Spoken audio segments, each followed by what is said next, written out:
What is going on, ladies and gentlemen? Welcome back to another Diecast review here on the channel today. Today I have a 124 scale Elite.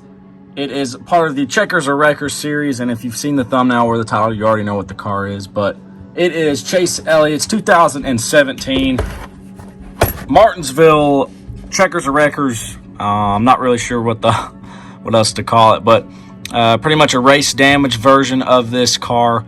This was at the round of 8 at Martinsville in 2017 when Denny Hamlin pile drove him into turn 3 and sent him flying. The bumper to the back of the 24. Elliott goes around. Hamlin takes the lead in the car. I'm not even going to show you all the box art because it's a standard Elite box, nothing but solid black, and there's nothing really significant about it at all. So it's just a standard box. It would have been cool if they could have done some different box art for this Checkers or Wreckers series because it's something new to Lionel, but they didn't. So here we are.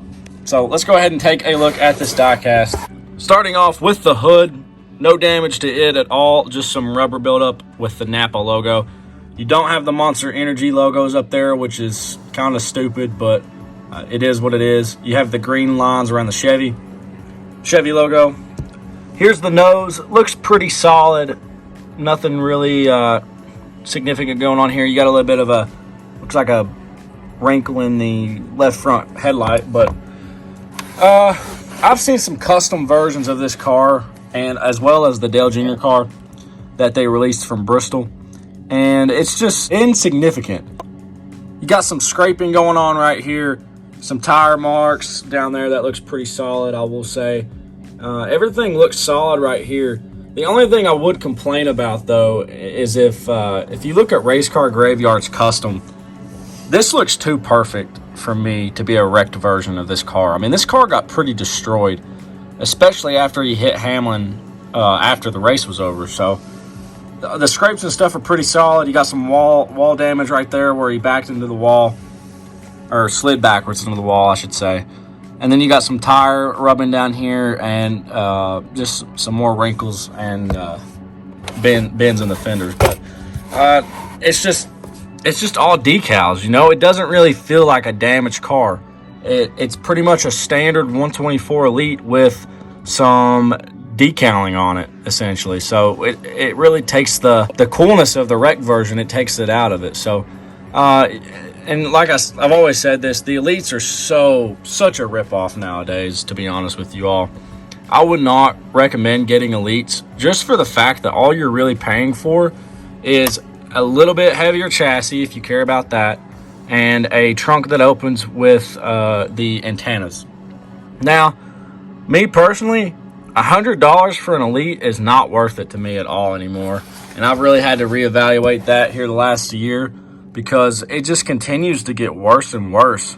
So I would do yourself a favor if you do want to get this car. I would get the Collector Series if you can, but I would not recommend getting the Elite. I wouldn't recommend getting Elites in anything anymore just because of the quality.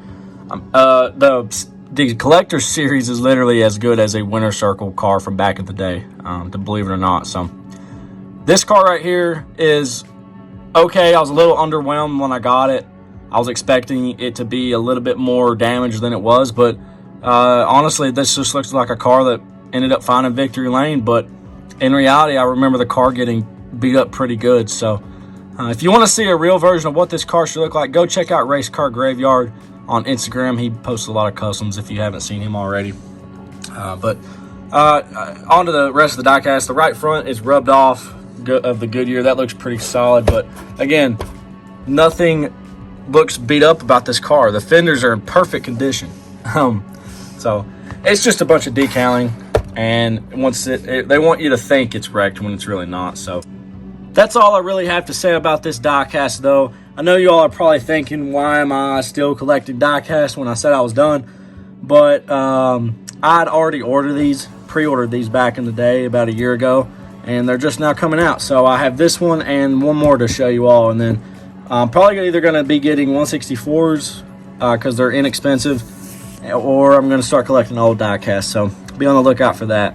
Thank you all for watching. Y'all have a great day. Reach up there and hit that like button and subscribe if you want to see more. Y'all have a great day, and I'll see you all in the next one.